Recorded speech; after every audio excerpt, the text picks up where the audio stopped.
কিভাবে বুঝবেন আপনার সাইটটি নিবন্ধিত হয়েছে কিনা?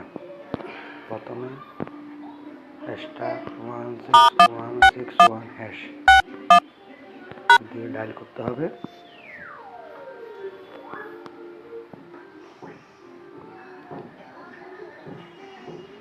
এরকম দেখাতে হবে। আউটপু INI স্টার চেক করতে হবে, সাইন করতে হবে,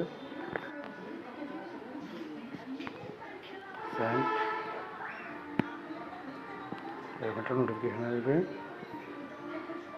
তারপর একটা SMS আসলে বুঝবেন আমার সাইটটি নিবন্ধিত হয়েছে কিনা।